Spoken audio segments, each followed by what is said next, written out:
이 초등학교 1학년이었고 우리 딸은 6살이어서 신세계 유치원을 다녔던 그 시간이 와서 우리 두 아이가 이제 다 대학생이 돼서 대구를 떠났거든요, 사실은. 근데 오늘 또 마지막 예배라고 이렇게 또 함께 한다는 것이 너무 또 하나님께 너무 감사하고요. 이곳은 진짜 너무 뜻깊을 것 같아요. 그죠? 떠나고 나서도 많이 그리워야 할 장소가 아닌가라는 생각을 또 하게 됩니다. 오늘 또 마지막 찬양이 너무 저한테는 감동이 됐어요. 그죠? 하나님께 너무 감사를 드리고 싶고요. 오늘은 그 지난주에 이어서 십자가에 대해서 두 번째 이어서 좀 이야기를 나누고 싶습니다. 우리가 새로운 건물에 가지만 정말 무엇보다도 우리의 마음을 정리하고 정말 하나님이 우리에게 새 포도주를 주시고자 하는데 새 마음을 가져가는 것은 너무나 필요한 시간이라는 생각이 듭니다. 근데 새로운 포도주를 담기 위한 우리의 마음은 무엇보다 예수의 십자가를 바라보지 않는다면 이루어질 수 없는 부분이었죠. 우리가 예수님을 따르겠다고 결정했던 그 모든 것도 바로 예수님의 십자가에 의해서 결정이 되어진 만큼 다시 한번 우리가 새 부대를 만들어가는 그 과정 속에 있어서도 우리가 정말 우리의 죄를 회개하고 또 자복하고 우리의 마음을 돌이키는 데 있어서 가장 큰 결정적인 역할은 바로 예수님의 십자가입니다. 또 오늘 이 시간 예수님의 십자가가 또 우리에게 무엇을 주고자 하는 것인지 오늘 저의 제목은 모든 상황이 우리의 교만을 십자가에 못 박을 기회라는 주제를 갖고 이야기를 나누고 싶습니다. 하나님은 우리에게 주어진 모든 환경과 모든 상황을 통해서 우리가 주어질 수밖에 없는 그 교만을 십자가에 못 박는 기회로 삼기를 원하고 있는 것입니다. 참으로 재밌는 것은 우리가 예수의 십자가를 잃어버렸을 때 우리는 쉽게 다른 사람과 비교해서 우쭐거리며 다른 사람보다 잘났음을 이야기하며 교만해질 때가 있습니다. 여러분 그런 사람을 좀 보면 마음이 어떻죠? 꼴보기 싫다고요? 꼴보기 싫어요. 맞아요. 꼴보기 싫어요. 근데 또 반대로 예수의 십자가를 안 보는 사람이 또 어떻게 되냐면 굉장한 열등감에 빠졌습니다. 나는 아무것도 할 수 없어요. 하면서 하나님이 하실 수 있는 걸 믿지 않는 것. 그것 또한 엄청난 교만이거든요. 우리는 예수의 십자가를 보지 않을 때 그러한 교만으로 왔다 갔다 하면서 굉장히 어지럽게 살아가죠. 다른 사람의 우월감 속에 아니면 다른 사람보다 못한다는 열등감 속에 왔다 갔다 하며 사실은 우리의 힘과 우리의 기쁨을 잃어버릴 때가 있습니다. 주님은 우리의 교만을 십자가에 못 박고 주님 안에서 자유로워지기를 원하고 있습니다. 제가 그 Popular Science라는 책자가 있습니다. 이게 이제 번역돼서 이제 많이 나오거든요. 근데 이 책자에 어떤 한 기사가 실렸어요. 그 기사가 뭐였냐면 눈사태를 당했을 때 눈 속에서 살아남을 수 있는 생존 전략에 대한 것이었습니다. 여러분 혹시 저는 눈사태가 아니라 눈 속에 그냥 푹 파묻혀봤으면 좋겠다라고 생각한 적이 너무 많았지만 그것이 그냥 내 얼굴에 잠시 잠기는 게 아니라 정말 그 엄청난 몇 미터 위로 박혀 있다는 건 굉장히 두려움에 사로잡힐 수 있는 거거든요. 그래서 그 눈사태에 갇힌 사람이 가장 큰 실수를 하는 이유가 뭐냐면 맹목적으로 눈을 파기 시작한다는 것입니다. 그래서 먼저 눈 속에 갇혔었을 때 두 가지의 생존 전략이 있는데 첫 번째가 뭘까요? 맞아요. 내가 좀 얘기해 줬는데 첫 번째는 그래서 먼저 뭐냐면 침을 뱉어라였어요. 침을 뱉고 두 번째는 다음에 눈을 팔아요. 그러니까 중력을 이용해서 침이 어디 떨어지는 걸 보고 진행되어지는 거죠. 그러니까 파는 것은 잘하는 일이죠. 문제는 맹목적으로 했다는 것입니다. 그래서 엉뚱한 방향으로 파서 눈 속에 더 깊이 파묻히는 경우가 있다고 합니다. 그래서 구조팀이 시체를 발견해 보니까 희생자가 무작정 눈을 파서 오히려 10m나 더 깊이 파고 들어간 상태에서 그는 그 힘이 빠져서 거기에서 죽게 된 그 시신을 끄집어낸 경우가 있다고 합니다. 그래서 먼저 침을 뱉어야 하는 거죠. 그래서 침을 뱉어서 얼굴에 떨어지는지 어디 떨어지는지 봐야 하는 거죠. 얼굴을 털고 나서 조그만 공간 속에서 침을 뱉어서 침을 세게 뱉어서 눈 속으로 들어가게 하지 말고 툭 뱉어가지고 어디로 떨어지는지를 봐야 하는 거죠. 뱉었는데 그게 침이 내 얼굴에 떨어진다면 밑에가 땅이고 중력을 사용해서 윈지를 알고 방향을 알고 우리가 눈을 파야 한다는 것입니다. 근데 이거를 모르고 무작정 파기 시작했었을 때 우리는 지칠 수밖에 없고 더 깊은 곳에 빠질 수밖에 없다는 것입니다. 저는 이 글을 보면서 열심히 하는 것도 중요하지만 방향이 얼마나 중요한지를 다시 한번 가르쳐주는 교훈이라는 생각을 하게 되었습니다. 얼마나 많은 사람들이 열심히 살아가려고 하고 있습니까? 얼마나 많은 사람이 성공을 위해 또 행복을 위해 뛰어가고 있습니까? 근데 열심히 뛰어간 나머지 그것이 행복이 아니었고 그것이 성공이 아니었고 오히려 내 삶을 낭비한 것이라고 생각한다면 얼마나 억울하겠습니까? 우리에게 한 번밖에 주어지는 그 유한적인 인생을 우리가 어떠한 방향을 향해 가는지는 너무나 중요한 것입니다. 예수님이 이 세상에 등장하셨을 때도 바로 2000년 전에도 세상은 방향 감각을 상실해 있었습니다. 바로 로마에 의해 지배를 당하고 있었고 그들은 선민사상에서 자신의 민족을 하나님께서 인도하실 거고 놀랍게 갈 거라고 했지만 그들의 시간이 가면 갈수록 더 어려워졌죠.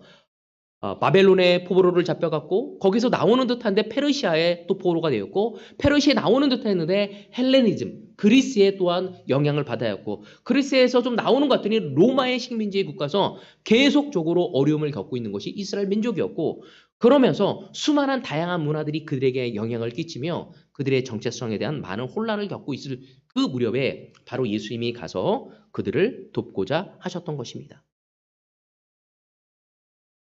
그 당시에 방향 감각을 상실했기 때문에 수많은 사람들은 위와 아래를 구분하기 어려웠습니다. 사람들은 빛을 찾는다고 했지만 오히려 더 깊은 어둠의 수령에 가는 사람들이 있었습니다.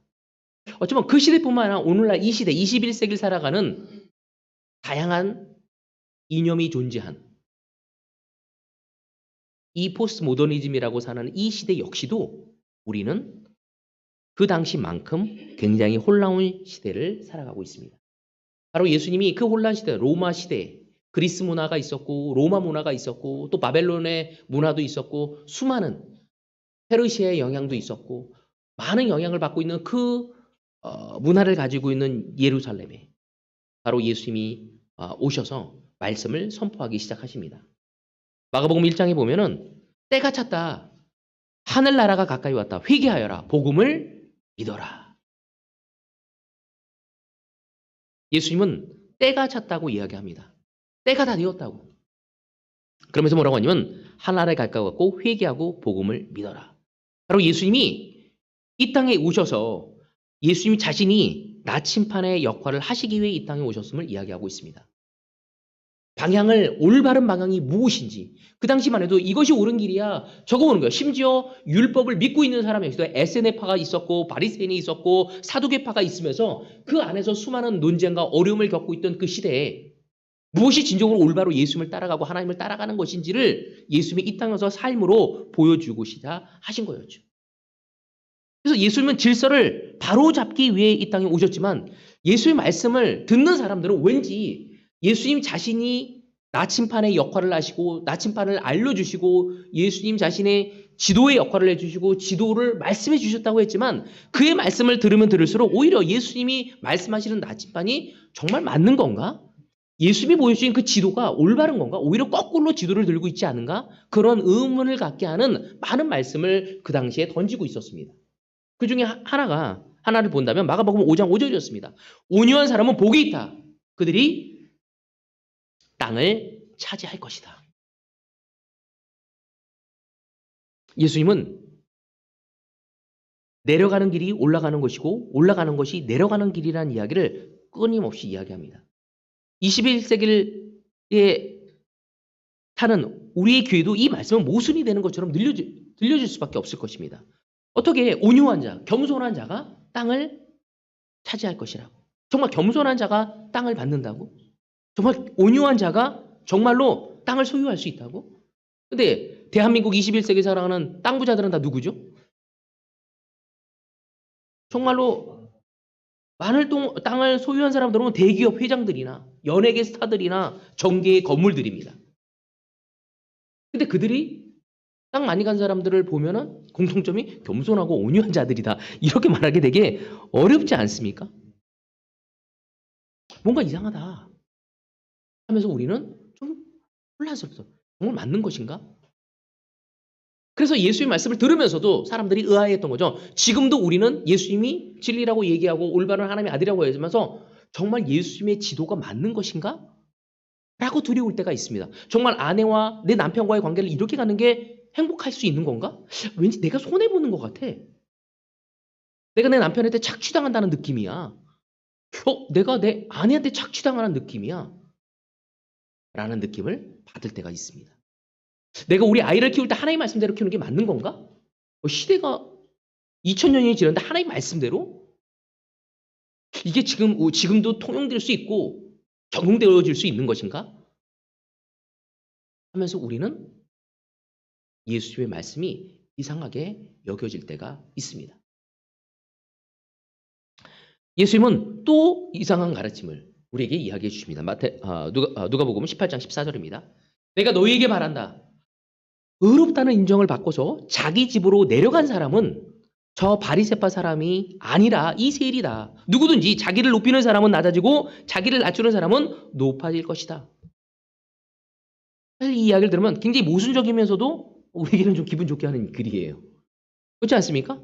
무시당하는 자들, 목소리를 내지 못하는 자들, 주목받지 못하는 자들이 높임을 받고 권리의식에 사로잡힌 자들이 망한다는 이야기니까 얼마나 통쾌하고 속 시원합니까? 그렇지만 그래도 이 시대하고 맞는 말일까? 라는 생각을 하게 되어지는 거죠. 여러분, 우리가 한 가지 알까요? 예수님의 방향과 세상의 방향은 다르다는 것입니다. 예수님이 말씀하시는 성공과 세상이 말하는 성공, 예수님이 말씀하시는 행복과 세상이 말하는 행복, 세상이 말하는 사랑과 예수님이 말씀하시는 사랑은 다른 것입니다.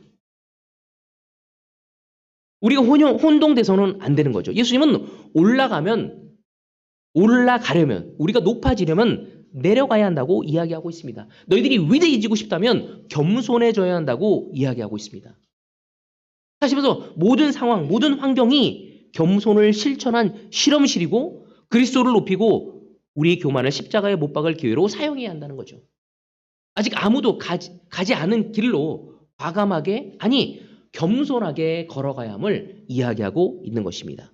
이 누가복음 18장은 예수님은 한 가지 비유로 두 개의 방향을 비교하고 있는 것입니다. 하나는 뭐죠? 그분의 방향이고 다른 하나는 세상의. 이것은 두 사람의 이야기인데 그 중에 한 사람이 누구냐면 바리새인이었어요. 여러분, 바리새인은 어떤 사람이었죠? 사실은 그 시대에 원래 점점 심해져가는 어떤 종교적인 타협을 맞서서 분열이 일어난 집단입니다. 예를 들어서 이 바리새인이 어디에서 시작됐냐고 많은 학자들을 얘기하냐면 처음에는 바벨론이 포로가 되어서 성전이 무너지고 성전 체제가 무너지고 나서 율법을 말씀을 중요시하면서 말씀을 연구하는 사람이 많이 생겼다고 하면서 거기서부터 나온 맥이라고 얘기하고, 아주 구체적인 것은 기원전 2세기경에 바로 헬레니즘에 많은 영향을 받으면서 유대인들이 사실은 자신의 말씀을 믿고 신앙을 갖는 것에서 타협하기 시작을 합니다. 그래서 여러분 알다시피 안티오쿠스라는 그 4세라는 사람에 의해서 유대교와 헬레니즘 문화를 통일시키려고 하는 사람이 있었어요. 그래서 성전에서 막 이렇게 제사 드리고 막 그러면서 그들이 이렇게 우리가 타협하면 갈 수 없다 하면서 율법을 더 지키고자 무장을 하면서 항쟁을 하는 게 하시딤 공동체였습니다. 거기서 나온 것이 바리새인이라고 얘기하고 있죠. 그래서 그들은 무엇보다도 뭐냐면 그 문화의 그 격변 속에서 유대교의 그 율법을 준수하는 운동을 회복하고자 하는 자들이었습니다. 그리고 히브리 율법을 아주 철저히 지키려고 했고 그들의 인품 역시도 고닫고 그리고 영향력도 지닌 사람들이었습니다. 그래서 많은 사람들에게 존경을 받았죠. SNF 사람들은 이것저것 싫어서 사막으로 간 사람들이었고 광야로 간 사람들이었고 사두개파 사람들은 그 로마와 협력해서 성전 중심 속에서 어떤 재력적인 권력을 가져가고자 하는 사람들이었고, 바리새인들은 그나마 율법을 철저하게 지키면서 그들의 민족의 정체성을 지키고자 하는 아주 놀라운 사람들이라고 존경받는, 그 유대 사회에서 존경받는 사람이었던 것입니다. 그게 바리새인들이었어요. 그리고 두 번째 인물은 뭐냐면 경제적으로는 부유했지만 동족들에게 인간 취급을 받지 못하는 아주 비참한 부류의 한 사람이었습니다. 그 사람은 바로 세리, 세금 징수위원이었죠. 이 세금 징수위원은 누구한테까지도 쓰레기 취급을 받냐면 창녀한테도, 몸을 파는 창녀한테도 바로 쓰레기 취급을 받았습니다. 우리나라도 그렇잖아요. 술집에서 일하는 사람들까지도, 몸을 파는 여자들까지도 일본 앞잡이를 쓰레기 취급을 했던 것처럼 바로 로마의 식민지 역할을 하며 세금을 전달하고 자기의 안위를 위해 더 많은 돈을 걷어서 자기의 부를 이루어갔던 그 세리들, 세금 징수원들은 쓰레기 취급을 받을 수밖에 없는 존재들이었습니다. 근데 이 두 존재, 하나는 아주 상징적인 사람들이죠. 바리새인들.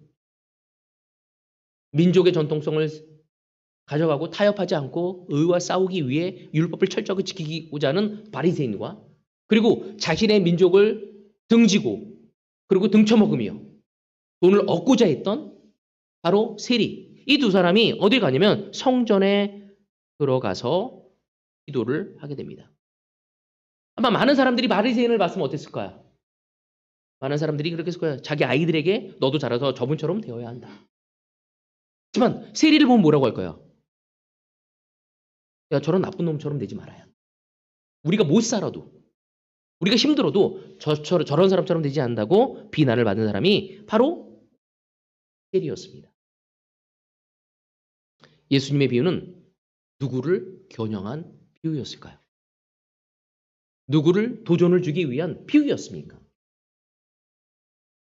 누가복음에는 답이 나와 있죠. 바로 자기를 의롭다고 믿고 다른 사람을 멸시하는 자들, 바로 그들을 향해 이 도전의 말씀을 주고자 하셨던 것입니다. 누가복음 18장 9절에 보면 이런 얘기를 하고 있죠. 스스로 의롭다고 확신하고 남을 멸시하는 몇몇 사람에게 예수께서는 이 비유를 말씀하셨다. 스스로 의롭다고 확신하고 남을 멸시하는 자들을 위해 이 비유로 말씀하셨다고. 거드름을 피우며 잘난 체 하는 자들. 이 가르침은 콧대 높은 자들에게 도전을 주시는 장면이었습니다. 이 말씀을 하실 때 주변이 어땠을까요? 바리새인들도 있고 다 있는데 이 얘기했을 때 이게 바리새인이라는 건 알았기 때문에 존경받는 사람에게 대한 도전을 주는 이야기였기 때문에 좀 분위기가 좀 싸했을 거예요. 예수님이 누구를 지적하고 있는지 그 이야기를 듣는 사람은 다 알고 있었던 것입니다. 예수님은 그런 사람들을 교만하다고 얘기했고 옳지 않고 의롭지 않다고 얘기하고 있고 오히려 세리가 의롭다고 얘기할 정도로 얘기하니 얼마나 분위기가 싸했겠습니까? 모든 사람이 죄인이라고 여긴 사람을 의인이라고 얘기했고 모든 사람이 의인이라고 얘기하는 사람을 죄인이라고 얘기했던 것이 바로 예수님의 말씀이었어. 도전이었어. 여러분 우리 또한 이러한 교만에 대한 레슨을 들었을 때, 말씀을 들었을 때 여러분 어떻게 반응하고 있습니까?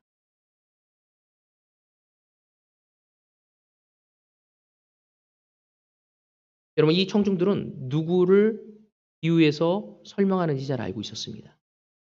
여러분 교회에서 설교하는 중에 교만을 지적하는 말을 들었을 때 우리는 어떻게 생각하고 있습니까? 혹시 나를 두고 한 말씀인가? 그렇게 생각하지 않고 저 사람이 이 말씀을 마음에 새겨들어야 할 이야기일 텐데 말씀을 들으면서 내 남편이 이 얘기를 듣고 좀 바뀌어야 할 텐데 내 아내가 좀 이 이야기를 듣고 좀 바뀌어야 하는 거 아닌가? 아니야 저 형제가 이 얘기를 들었으면 좀 찔리지 않을까? 혹시 우리는 내 배우자와 다른 형제 자매들을 그 말씀을 좀 듣고 바뀌어야 한다고 생각하고 있다면 우리가 그 교만한 사람이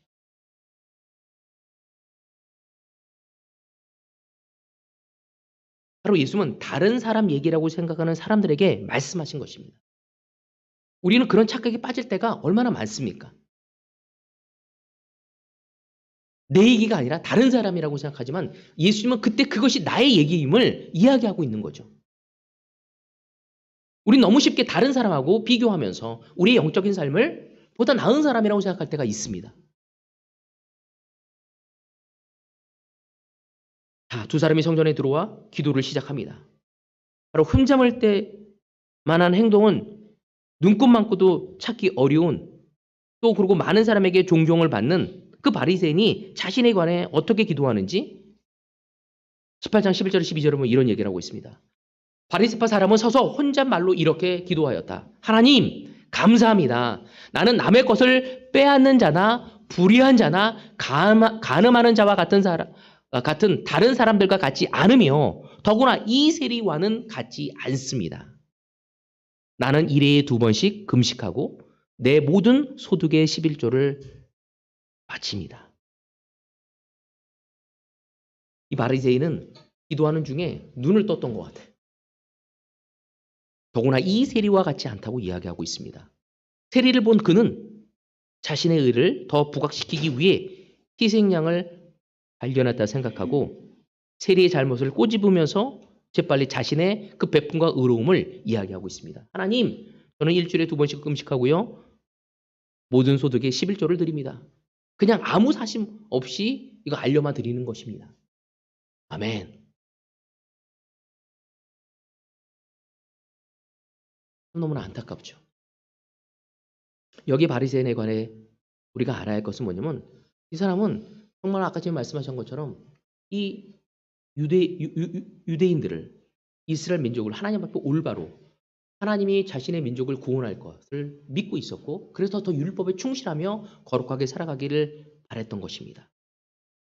근데 너무 안타까운 것은 그들이 너무나 종교적 법에 집착하게 된 것은 그들의 유산이 사라지는 것을 두려워했고 옳지 않다고 했기 때문에 열정을 낸 것입니다. 근데 열정을 낸 나머지 오히려 그들은 그들의 율법을 무시하는 세태를 정말 이렇게 바뀌어서 올바로 하나님께 가게 하겠다고 했던 그들의 마음이 다른 것에 사로잡히게 되는 거죠. 그 마음을 잃어버리고 오히려 종교 경찰이 되어져 버립니다. 그들이 좋은 의도로 시작했지만 바리새인들이 이스라엘 신앙에 대해서 염려했고 올바로 가고자 했지만 그들이 변질되어지기 시작한 것이었죠. 그리고 다른 사람을 판단하고 자신의 의로움 속에서 하나님을 생각하지 않고 자신의 의만을 생각하게 되어진 것입니다. 이 말은 뭐냐면 그들은 마음을 잃고 행동만이 있었다는 것입니다. 마음을 잃어버렸다는 건 어떤 의미일까요? 마음을 잃어버린 건 여러분들이 예배온 마음을 잃어버렸어. 그런데 몸은 여기 앉아 있어. 내가 왜 예배를 드리는지, 내가 왜 말씀을 콰이트함을 해야 하는지 모르는 거죠. 그냥 했고 안 했고가 중요해. 죄책감이 있고 없고. 근데 하나님은 우리에게 죄책감을 주려는 것이 아니라 우리와 교제를 하려는 것입니다.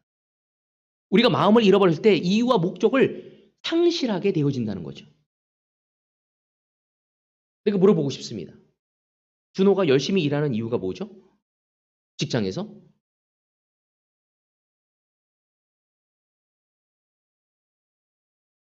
재정적인 것들에서 가정을 지키고 올바로 살아가기 위해서. 가장 중요한 것은 우리가 그 직장을 다니며 하나님께 영광을 돌리고 그 재정적인 부를 통해 하나님께 영광을 돌리는 가정을 만들기 위한 것입니다. 근데 어떨 때는 직장 때문에 우리는 하나님을 잃어버리고 가정도 잃어버립니다. 하나님이 주신 축복이에요. 영택이가 혜옥이하고 결혼하기 위해서 기도했어요, 안 했어요? 했죠. 맞아요. 너무 기도해요. 저도 아내와 결혼하기 너무 많이 열심히 기도했어요. 근데 어느 순간 아내 때문에 하나님을 못 본다면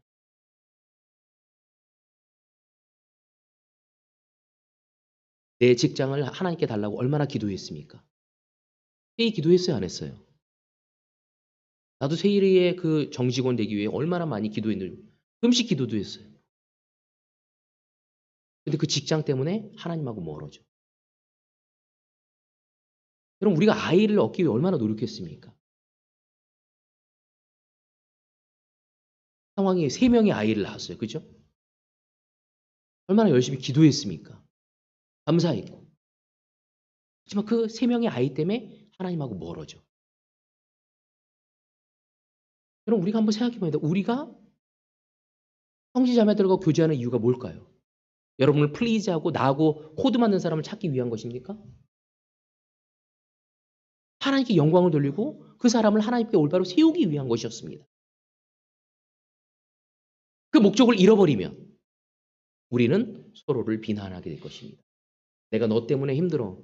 내가 너 피로 채우려고 직장에서 얼마나 열심히 일하는지 알아? 근데 네가 나한테 감히 이럴 수 있어?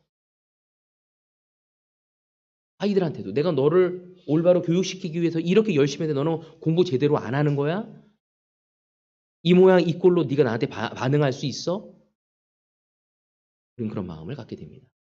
형제 자매들에게 내가 얼마만큼 너한테 헌신했는데 네가 나한테 나한테 이럴 수 있어? 우리 궁극적인 목적과 이유를 잃어버린 거죠. 그리고 끊임없이 판단하게 되어집니다. 시간이 되어지면서 우린 너무나 많은 하나님의 율법을 이해하게 되고 알게 되어지면서 나도 모르게 누가 옳고 그른지를 아주 판단하기 잘 되게 된 거죠.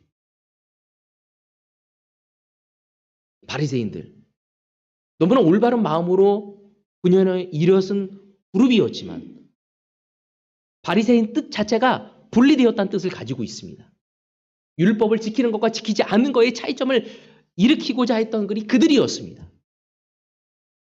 그들은 궁극적으로 올바른 마음을 잃어버리게 된 것입니다. 그러기에 행동과 결과만을 중요하게 여기게 된 거죠. 했고 안 했고 내가 어떤 결과를 얻었는지. 우리가 영적인 자녀라고 이야기하고 예수님의 자녀라고 이야기하고 그리스도인이라고 말하지만 우리 마음은 예수님이 아닌 다른 것에 가 있지 않은지 살펴봐야 합니다. 직장에서 인정받기 위해서, 더 많은 프로젝트를 바르게 해서 인정받기 위해서, 더 많은 돈을 벌기 위해서. 그래서 콰이탐도 안 해. 그리고 하나님이 이제 지겨운 존재가 돼. 부담스러운 존재가 돼버렸어. 내가 아이를 열심히 키우려는 것이 이제 하나님이 부담스러워. 내 마음대로 키우고 싶은데 하나님 말씀에 자꾸 걸려. 내 부부관계가 하나님 말씀이 더 힘들어. 그대로 사랑하는 것이. 그럼 우리는 내가 원하는 것만 원해서 상대방에게 지시하며 나의 이기적인 욕구와 필요를 채우려고만 하고 있지는 바리새인이 그렇게 되어진 것입니다. 요즘 우리 교회는 많은 어려움을 겪고 있습니다. 저 또한 33년 동안 다녔던 이 교회가 많은 것들이 무너지면서 지금 목소리 큰 사람들이 마치 맞는 것처럼 얘기를 하고 있습니다. 우리 교회가 이렇게 된 건 너 때문이야. 우리가 이렇게 된 건 이런 시스템 때문이야. 너무나 논리적이고 목소리 큰 사람이 바른 것 같아. 아닙니다. 우리는 다시 예수님의 마음을 살펴봐야 합니다. 우리의 삶에 영적인 눈사태가 있었을 때 우리는 다시 기초로 돌아가 우리의 마음을 살피고 주님께로 가야 합니다. 논리적이고 목소리 큰 사람에게 귀를 기울이는 것이 아니라 나하고 관계가 있고 친한 사람에게 귀를 기울이는 것이 아니라 예수님이 무엇을 원하시고 예수님의 영광이 무엇인지 내가 먼저 be disciple, 내가 예수님의 제자가 되어줘야 합니다. 내 배우자를 고치고 내 형제를 고치고 내 주변에 있는 모든 것을 수정하고 바꾸기 이전에 내가 먼저 제자가 되어줘야 합니다. 내가 먼저 예수님께 가서 십자가 안에 나의 교만을 못 바꿀 수 있는 마음이 필요합니다. 우리의 방향을 잃어버릴 때 우리는 헛수고를 하게 되어진다. 고린도전서 9장 같이 보도록 하겠습니다.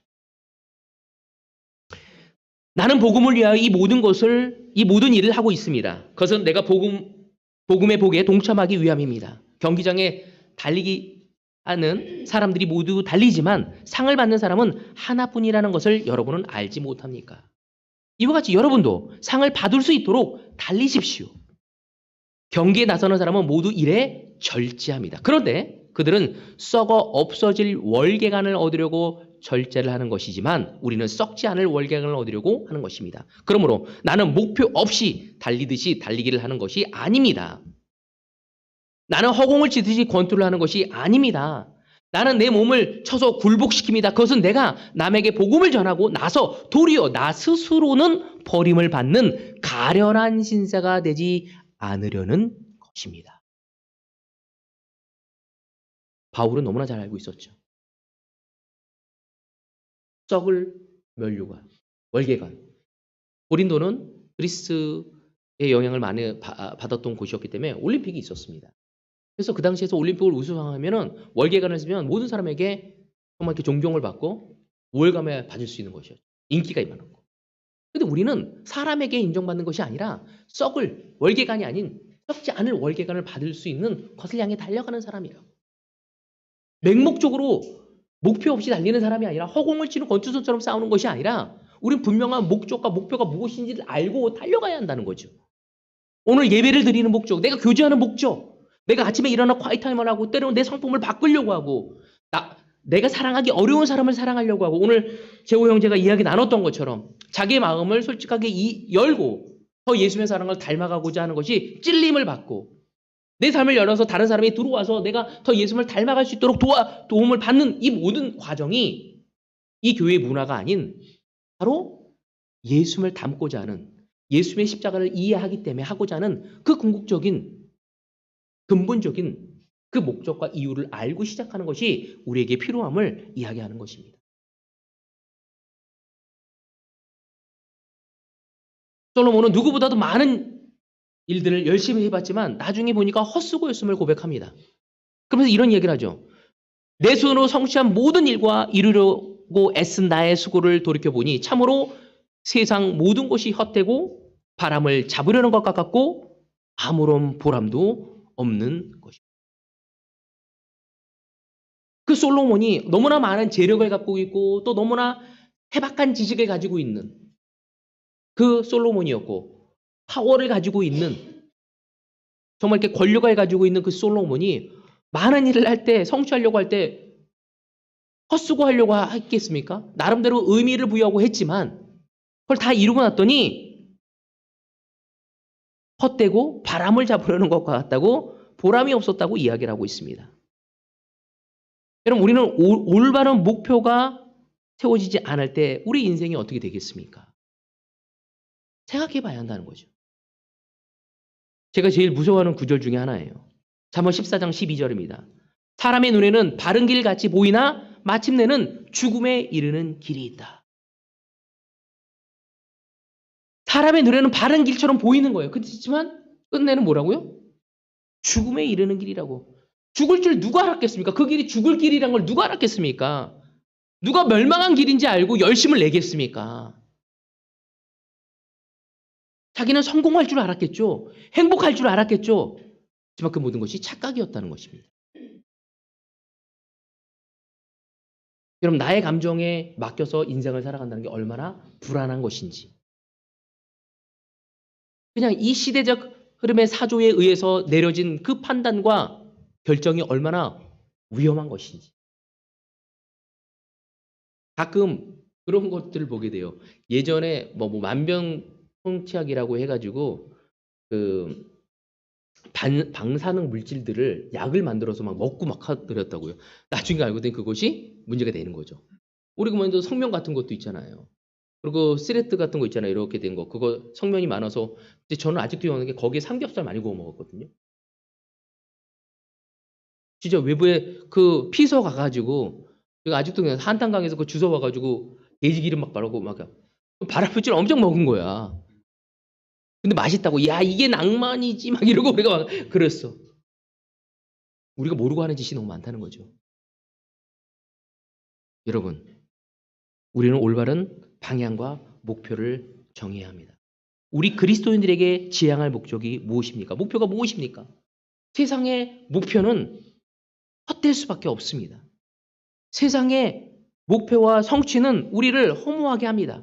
그것을 성취한다 할지라도 멸망하고 허망할 거라고 이야기하고 있습니다. 제가 되게 좋아하는 그 아일랜드 극작가가 있는데 그 조지 버나드 쇼라는 사람이 있습니다. 아마 많이 들어봤을 거예요. 피그말리온이라는 책도 굉장히 유명하고 또 인간과 또 그 초인이라는 책도 아주 유명합니다. 그 책을 쓴 사람인데 그 사람이 아주 저에게 명언을 하나 남겼는데 한번 들어보시죠. 인간에게는 두 가지 절망이 있다. 하나는 내 목표대로 성취하지 못했을 때의 절망이요. 또 하나는 성취한 이후의 절망이다. 이 이야기가 죄 내리를 버리지 않고 계속 되뇌이면서 약간 허무주의에 빠게 만들더라고요. 성취하지 못해서 오는 절망, 성취한 이후에 오는 절망. 뭐야? 성취해도 별 절망이 오고 성취 안 해도. 여러분 우리는 그런 경험 다 해보지 않았습니까? 상수기가 결혼을 너무 하고 싶었어요. 성취자매가. 결혼 안 했어도 절망했을 거예요. 결혼하고 나도 절망감이 있습니까? 없습니까? 있죠. 저도 있었어요. 아이가 없어도 절망해요. 아이가 있어도, 직장이 있어도 절망하고 직장이 없어도 절망합니다. 이 말은 아무것도 하지 말라는 것이 아니었습니다. 영원한 가치, 영원한 것에 우리 마음을 둬야 한다는 거죠. 그래서 바울은 말년에 빌립보서 3장에 보면 마지막 구절입니다. 이런 이야기를 합니다. 그리스도 예수 안에서 하나님께서 위에서 부르신 그 부름의 상을 받으려고 목표점을 바라보고 달려가고 있습니다. 그 노년에 감옥에 갇혀서 바울은 그 부름의 상을 받기 위해 달려가고 있다고 하고 있습니다. 이미 얻은 것도 아니고 완전해진 것도 아니라고 얘기하면서 계속적으로 하나님의 부르신 그 부름의 상을 받기 위해 날아가고 있다고. 고린도에서 이야기하기를 남에게 복음을 전하고 나서 도리어 나 스스로 버림을 받는 가련한 신자가 되지 않기 위해 나는 노력하고 있다고 이야기하고 있습니다. 여러분 우리의 목표는 무엇보다 예수님을 만나는 것입니다. 우리가 죽고 나서 하늘나라에 들어가는 것입니다. 가장 비참한 것은 이 땅에서도 성공을 이루고 이 땅에서도 행복을 이루지만 하늘나라에 가서도 하나님을 만나고 천국에 갈 수 있는 우리가 되어야 한다는 것이죠. 우리는 썩지 않을 면류관을 향해 나아가야 합니다. 오늘 이 시간 우리는 이번 주에도 새 건물에서 너무 놀랍게 바로 에스라가 거룩한 성회를 했던 것처럼 우리도 새로운 장소에 들어가면서 주중 예배 때 바로 거룩한 성회를 할 것입니다. 우리의 마음에 있는 교만을, 남을 판단하고 남을 분석하고 세상의 것으로 답을 얻으려는 자가 아닌 주님 앞에 나의 죄를 자백하고 겸손함으로 우리의 믿음의 길을 한 걸음 한 걸음 걸어갈 수 있는 우리 모두 대구 그리스도 교회가 되어지기를 바라면서 오늘 이 말씀을 마치도록 하겠습니다.